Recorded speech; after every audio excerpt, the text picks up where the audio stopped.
The first thing he noticed about Ocelin was the light. The crimson haze bathed everything in a sickly glow, warping shadows and making it hard to gauge depth. His boots crunched on the brittle yellow sand, the sound sharp in the dense, silent air.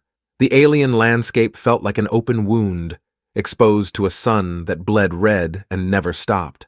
Russell wiped his brow, more out of habit than necessity. His skin wasn't sweating.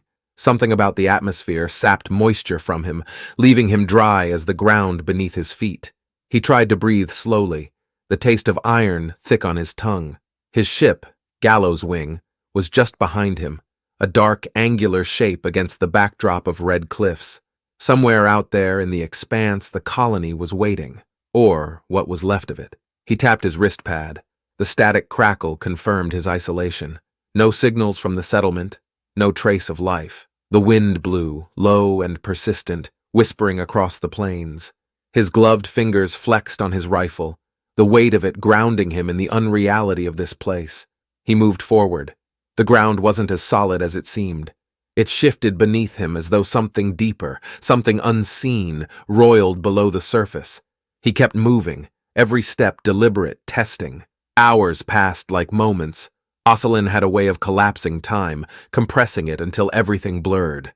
The colony should have been visible by now. It wasn't. Russell crouched, scanning the horizon. He could almost feel them. The colonists had been here, worked this land, lived and bled on it. The reports had called Ocelin a lost cause. Most claimed the planet was hostile, rejecting life at every turn. But he wasn't here for salvage. He was here for answers. Then he saw it, a shimmer.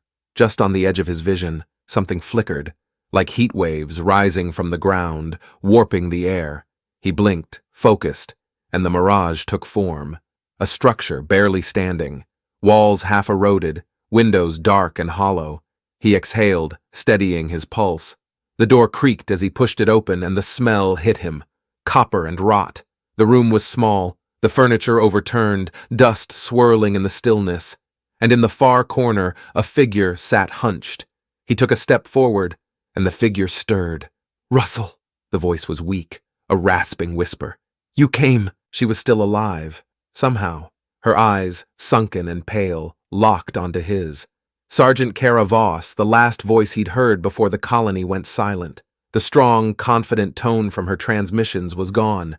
Now it was nothing more than a ghost. "I told them you'd come," Kara said, coughing weakly. Blood spotted her chin. She shook her head. "But it's too late." Russell knelt beside her, his gaze sweeping the room for any signs of what had happened. There were no visible wounds, just a sickness hanging in the air. Something had changed her, and the others were gone. "What happened to the rest?"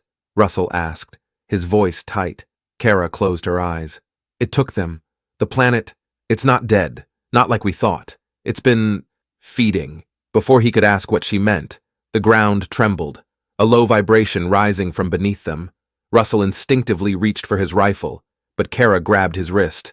"You can't fight it," she said, her voice strained. "Ocelin, this place, it doesn't just kill, it absorbs. It's taken everything, everyone, but it's slow. It doesn't know you're here yet." He pulled his hand free, scanning the room again, more frantic this time. His eyes fell on deep gouges in the floor, leading toward a dark hole in the far wall. Something had dragged the colonists into the earth. "We have to leave," he said, pulling Kara to her feet. But she collapsed against him, her legs buckling. "I'll carry you." "No," she whispered. "I'm already part of it. It's inside me." The vibration grew louder, the floor trembling beneath them. Russell's mind raced. He wasn't trained for this. His mission had been to find survivors and report back. He wasn't prepared to face something living beneath the sand. "You survived this long. It hasn't taken you fully," he said, tightening his grip on her arm. "There's time to save you." Kara's hand weakly grasped his jacket, her breath shallow. "I'm the bait. It's using me to draw you in." Her eyes flickered with a mixture of sorrow and understanding.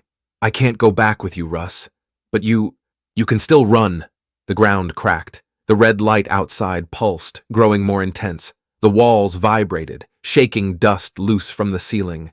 Russell tightened his grip on his rifle, feeling the decision settle in his bones.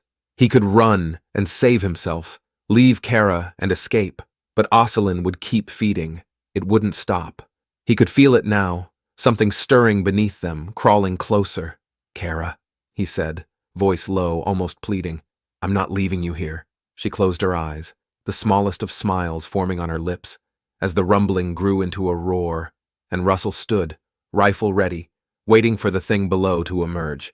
The planet was alive, yes, but so was he. Was